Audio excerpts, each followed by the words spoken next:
How do you do? We're about to unfold the story of Frankenstein. It is one of the strangest tales ever told.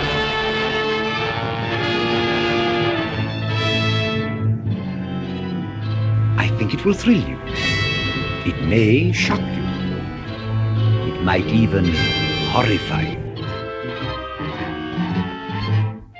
Well, we've warned you. You've been warned. Welcome back to the Frankenstein Minute podcast, where we dissect the Universal Frankenstein films 1 minute at a time. I'm Bill Evenson. And I'm Tom Lang, and we've made it to minute 17. Favorite of It is mine. always good. You've made it this far. We've all made it this far. That's right. If you're still there. Yeah. Yeah. With the brain you stole, Fritz, in the head of the soon-to-be brought-to-life critter on the table. Critter. I don't know. Rabbit or a dog, probably. Yes, it might I can't be. imagine Yeah. what else it could be. Yeah, Fritz has an opportunity here. To come clean. But no. Yeah, unlike Igor in Young Frankenstein, he has no culpability whatsoever. Yeah, Just- right. He's like, yeah, that's that brain I got, yeah. That's right. kind of like Dwight Fry's character in Bride of Frankenstein in that way. Kind of the same idea. Like, Carl, I'm yeah. just doing my job, man. It was Whatever. a police case. Yes, you Whatever. asked for this, and I got it for you. You're going to ask questions? Yeah, go get it from Waldman if you want. I mean, see how do you think- he treats you. Yeah, that's true. If you want to, yeah, go back. Why don't you go back to Go back medical to- school yeah, if you think see you're how, so see how hot? that works. Yeah. Do you think Henry told? I mean, we're going back a few minutes now, but you think Henry told him, and no abnormal brains? No, I don't think it ever crossed his mind. So, but he must have known because he tried to get the right brain. He gets the right Fritz brain. He tried. He gave it the Gave old it the old college try. Goldstock Medical School Yes, he college did. try. He did. So yeah, there's a brain there. because he takes. We're going way back again, but Mhm. he does take the jar into the light Mhm. to look at the label. It's true. He's trying. He's trying. It's above his And like pay most grade, of us, though. he fails. he does. And then tries to cover it. Right, yeah. Or Like doesn't. every. He probably just took the sticker off. I'm Yeah, guessing. Yeah. I wonder. Yeah, Did he but hand it to Henry? Yeah, here you go. Yeah, here's your brain, and Here's your Henry brain. didn't It's read like, it. Didn't even It's bother Henry's to look. fault. I blame There Henry. we go. See, we've solved that riddle. So the monster has a headrest. Does That have a does not headrest. look very It comfortable. does not look at all. comfortable at They all. could- My guess is it was a dummy at that point. Yeah, I wonder. Because it's the real arm, but then they go over to the head and there's a cut, and he pulls back the sheet. And Okay. I wouldn't want to lay like that for No. hours on end. No, that's it. Yeah, that's what I was kind of wondering Yeah. because I don't believe, from what I've read, that Whale would be all that concerned about the comfort. No, he was of not the actor who he was played the not monster. concerned about the comfort of anybody. Yeah, of From what I anybody. Yeah, understand, it's a good point. So this is a pretty cool thing. We talked about the structure of the film and how it's building, and now we've got this quick glimpse, Quick of reveal just of the just the hand, shape, and then just the shape of the head. shape of the head, and he slowly pulls back the sheet Yep. and admires it and talks about it at length, and then at the end And he's very reverential, slowly, yeah, putting the sheet over. reverentially. Yeah, Yeah, this he's is his proud baby. He's proud of what he's done. Yeah, You know, if I guess I had accomplished that, I'd be pretty proud too. but as we said, at this point he's still he's- Jeffrey Dahmer. He's pushing Dahmer. So yeah, he also makes a distinction: the brain of a dead man into the body body- that Henry made, which Yeah. is a strange. It's just this whole idea is very strange, because and maybe it's just strange to me because every other film refers to it that way. It's not like he's just a dead guy. no, it's a body that's assembled. Yeah, Yeah. He's stitched. So he's well, pitched- We're even talking. We're dissecting the Frankenstein films. We use Right. the word dissect Dissect. deliberately. This is what it's all about. Right. But it's still just very strange to think Yeah. that that's so critical and so essential to what this is. This, I suppose, that's in the novel. Yeah. Oh, that's right. You even said there were Yeah, animal parts. Yeah. Yeah. So I guess. Well, he chose the best of each. Hmm. Okay. And actually, there's a Hammer film that's sort of a one-off called Horror of Frankenstein. It's sort of a comedic, almost remake of their Curse of Frankenstein. Okay. Cushing's not in it. I think it's Dave Prowse, one of his earliest roles, actually, is the monster. Okay. But Frankenstein has a chart where he's like ticking off, like, yep, got this one. And he's like a drawing, almost like a paint by numbers, how to assemble your monster kit. Yeah. Or they say creature. Don't they say They always creature say on that creature, one? yeah. That's how they distinguish themselves. Yeah, body I made with my own hands. Yeah. My own hands. This is very stressed. And I've read a lot of, again, way more than is healthy for one individual to have read about this. And a lot has been made about that line. And actually, I think in the commentary on the Blu-ray, Christopher Frayling mentions it is as being almost a masturbatory thing. Okay. Like, I don't get that myself. Yeah, no, it doesn't. But it crops up a hell of a lot. The notion of that, yeah. So trying to create. Well, I mean, what we're talking about, right? From the opening scene with Van Sloan in front of the curtain, is creating human life without reckoning upon God. It's also, you and I have both created human life. Yes, we have. Through the, shall we say, more traditional means. Yes. And neither one of us, of course, did it alone. Right. Well, that's a we're big fathers. thing. That's what I'm saying. We both have kids. Right. So yeah, this is. Well, that's the thing. Is like he's done it without Elizabeth. Done it without Elizabeth. And that's a thing that might come up more in Bride, actually. Yes. Is the notion, but it's out there. Yeah. He's been away from Elizabeth for months. He's gone off without her. Yeah. So I don't know. Maybe there's something there. I encountered it enough that I felt I should comment on it. Mm-hmm. I thought it was odd that it was that prevalent with my own hands. So what I think is interesting is I put in my notes I wanted to talk about my own hands because it's a really melodramatic thing. It is. It's played up very much. Yes. And if it wasn't Colin Clive, it would probably be terrible. Kind of silly. It would be kind of silly. Yeah, but Colin, this is where there again, it's that intensity that Colin's able to bring to it, or Clive. I shouldn't call him Colin. Did you know him? Yeah. Colin and I, we just I called him Colin. Yeah. Yeah. He said no, call me Colin, and I said okay, that's all right. He's so. What's great about it too at that moment is how excited Fritz is. Yeah, Fritz is like, oh, yeah. He's like, yeah, those hands. Yeah, that's right. This is great stuff. We did that. Again, Villagers totally. are storming the Long Dead Studios. Again, hard to read Fritz. So at this moment, he's hey, come around this side. Oh, you're scared of the hand? Come over. Here's the hand. The head is great. Yeah. Well, it's all wrapped up. I admit the hand is a little scary, but come look at the head. Check this out. Look at this. And Fritz is pumped. enthralled. Oh, he's totally pumped. Yeah, exactly. He loves it. You can't be more excited. Can't get enough of it. Well, even when he's like, the brain that you got. Remember when you got that brain? Oh yeah. I did that. Great. Yeah, that normal brain. Yeah, right? that normal one. Yeah, perfectly normal brain. And this is our first glimpse of the monster's head. Mm-hmm. So right away we see the shape of it. It's got the flat top. You see that. It's the only thing you really see. Yep. Yeah. It's interesting that it's made so clear. Yeah. So right away. Yeah. Absolutely. Yeah. Yeah, because the reveal that comes a couple months from now is magnificently done. Mm-hmm. But we've already had a little bit of a peek, and then when they pull the sheet off to raise it up, you see more of it coming up. I'll take your word for it. Well, I've seen it a couple times. Yeah. Yeah. That. Okay. So that flat top of the head in the movie Gods and Monsters, at least. You remember the scene where he's being interviewed by the pool, and he says that it was his idea to have the monster have the flat head and something you can just pop a brain in and out. Pop the lid off and pop the lid off. Is that just something they made up for that movie? Pierce claims the same thing. Okay. Years later, I think it was in the 60s.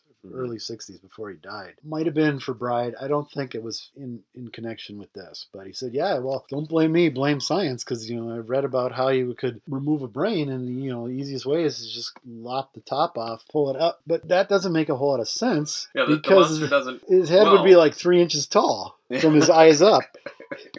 Yeah, okay. If you did that, suppose. That doesn't make any sense. No, I know Pierce had a lot to do with the look, but I think Whale doesn't get credit for contributing to the look as well.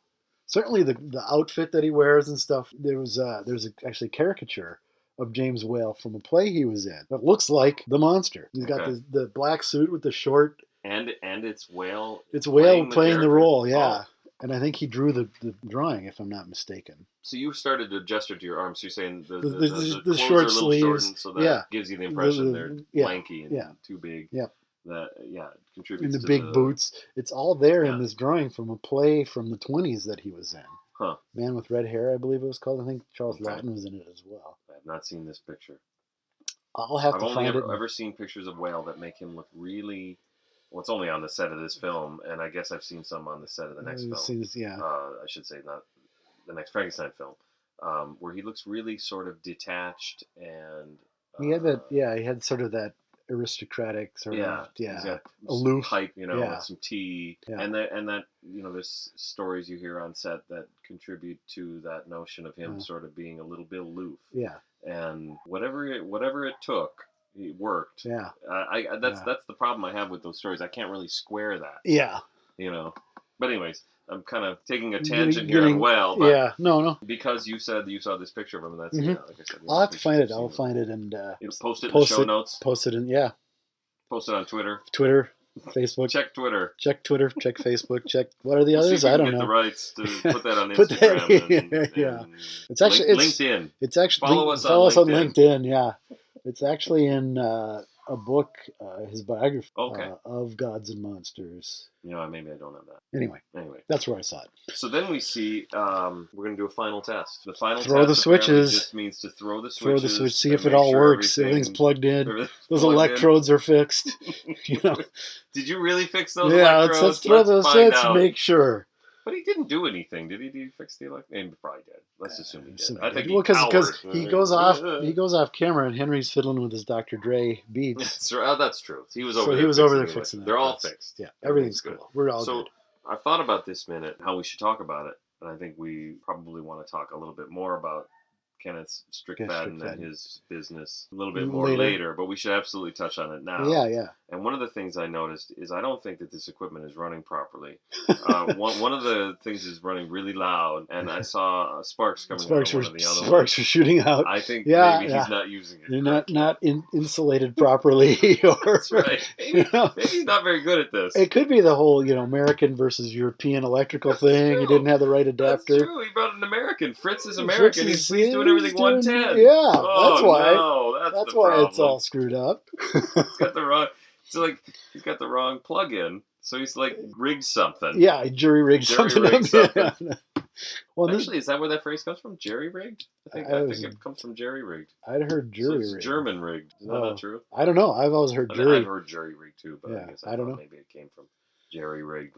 If you know, the Jerry. Yes, if you know, everybody in this film is a Jerry. Keep those cards and letters coming. Let us know if you know. Send complaints to Tom Lang. Etymology of jury or Jerry or jerry rigged. Well, the clips that we see show up later, the same shots. I'm sure they just pointed the camera, let her run for a few minutes, and then spool off some film. We've got some film and now. We see them in practically every Frankenstein film after this. We see them in almost every horror film Universal made that didn't have a supernatural quality to it. Okay. They show up in Man-Made Monster. It was Lon Chaney's big break. They show up in The Invisible Ray. They show up everywhere. Buck Rogers, Flash Gordon. Ray, sure. This stuff shows up. It shows up in the Munsters. I think it's probably the last time that footage was used was on the Munsters. You know where it doesn't show up? I don't think is Young Frankenstein. No, because they go shot. and They got called up Ken. Yeah, they called up Ken. Had it in his garage. And actually, a couple of the last times it was used was in the 70s, other than Young Frankenstein, for Dracula versus Frankenstein, which is Lon Chaney, I think, and J. Carroll Nash's final film. It's dreadful. Okay, I haven't seen don't that know, one either. No rush. I should see Maltese Falcon You first. probably should. That's just, my opinion. Okay. But and controversial though it may be. Yeah, right. Yeah, I know. I'm going to get vilified for that. But and then also, this is a Frankenstein podcast. You're supposed to like Dracula versus Frankenstein. What could be better? Right. It was also then used in something called Blackenstein. Okay. Yeah. Of course it was. Of course it was. Which was actually shot in Strickfaden's garage. So you're saying the equipment was used? Yes. Not these shots? Not these shots, the actual equipment. Shot in Strickfaden's garage. And it looks like it was shot in Strickfaden's garage. This this scene was not. This was not. Yeah, definitely not. No, this was the best that Universal. I mean, say what you want. Universal was always kind of one of the lower end of the studios. Mhm. Their sets always, I don't care what the movie is, their sets look fabulous. Yeah. They're just amazing. Even in the, Is you that start to because get into they some of the decided crap. to build, big studio out in the Yeah. I Yeah, don't they think were other the studios- first. Yeah, Yeah, I don't think the other studios came at it from that angle. no. Like, we're gonna make big movies out here. Yeah. Well, hell, they made Phantom of the Opera. Phantom of the Opera, they built the 1925, whole Yeah. interior of the Opera House. Mm-hmm. They built the whole facade of the Notre Dame Cathedral. Mm-hmm. Yeah. Go big or go home, I I guess. guess you know? so. Yeah. And that. But you get into crap in the 40s, some of those Inner Sanctum or whatever. The sets are still great. Mm-hmm. Abbott and Costello, that Meet Frankenstein. The sets are fantastic. That's true. In that. Yeah, that's true. Absolutely fantastic. Well, that's where they decided to, and then so it's almost, The sets and the lighting are Yeah. always outstanding. and then they bring in Whale, who brings in somebody like Colin Clive to actually do performances as well, Right, And, yeah. because I guess it's all the things that go into making a film. Well, and he brought writers in Writing, that he had worked with. Writing is a big thing, kind of a big deal. I'm Yeah. telling you, if they'd have shot that Flory script, we wouldn't be sitting here. That's true. Yeah, probably the whole series dies. It would have never happened. Yeah. So one of the things that I like about this is it is sort of we do just get quick shots of Strickfaden's stuff, Whirligigs going off, and then it's over. They We turn it see off. all of it here. It starts and then it stops. Yeah. It's just a few seconds. Just a couple of, seconds. What is It's like that? a brief glimpse. Of Yeah, what it's a we're gonna little see later. tease, yeah. It's a little tease. Yeah. Yeah, which works great for Yeah. us doing it minute by minute. It does, because we don't have So to we come can sort back. of just Yeah. touch on it, and Yeah, then we'll and talk then we'll about it a little bit more. more later. The only thing I was going to say was I'm not sure why there should be sparks. The electricity should come from the lightning, I would think. But I guess you gotta run the equipment. You got to and run it somehow, and that brings up a good point: is do they have a generator? They must have They something. must got something to. It's an abandoned old watchtower. Yeah, I don't think it's on the grid. You know? It's probably not on the grid. So, Yeah, they're so far off the grid that somebody knocks on the door and Henry has no idea what's going on. yeah. What's Who that? the hell? What on earth is going on? And then Fritz goes and looks out the window and says, "There's someone there." Wow. Okay. How the hell did that happen? Is it that asshole I saw in the woods 3 weeks ago? Big slab of beef. He actually had the wherewithal to get himself out of here. Oh, someone else is with him. Okay. All right, well, that makes sense. In the script, they hear the approaching hoofbeats of the carriage coming up, Of course, the carriage. rather than the knocking before. All right, well, Yeah. that makes sense, Yeah. but unnecessary. It is unnecessary because, do we really care how they got there? No. Not really. And one thing I was going to mention in the previous when they showed the exterior model shot is there's a great road curving up to it, Was there just like Yeah. Dracula? just like Dracula, just Okay. like Young Frankenstein. I didn't notice that. It's Okay. yeah, it's with the cliffs on either side, and just the little curvy road that goes Yeah. up to it. Yeah, just great. like Belong Dead Studios. exactly That's like right. it. Yeah, You do not approach. Yeah, I mean, it's- honestly, we'd love to have visitors, but it's it's too just dangerous. not safe. It's just too Insurance alone would kill Sure. us. That's right. Yeah. All right, well, someone's there, and we'll find out who.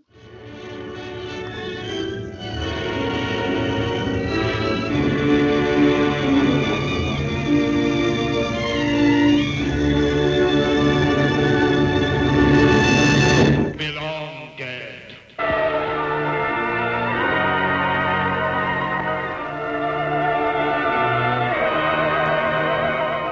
Prepare for a spine-tingling, nerve-shattering podcast featuring all your favorite monsters. You won't believe your ears when you listen to Monster Kid Radio. Here are your hosts, Derek M. Cook, and his ever-rotating stable of guests discuss your favorite classic and sometimes not-so-classic monster movies. Subscribe to Monster Kid Radio through iTunes or Stitcher, or visit MonsterKidRadio.net before the next weekly episode of Monster Kid Radio. Go through the archives for interviews with Sarah Karloff, Victoria Price, and Joel Hodgson. Listen to discussions about movies like Creature from the Black Lagoon, Island of Terror, and King Kong. And don't forget convention coverage from Monster Bash and the H.P. Lovecraft Film Festival. Classic monsters, modern talk, and the head of Rondo Hatton. Only on Monster Kid Radio.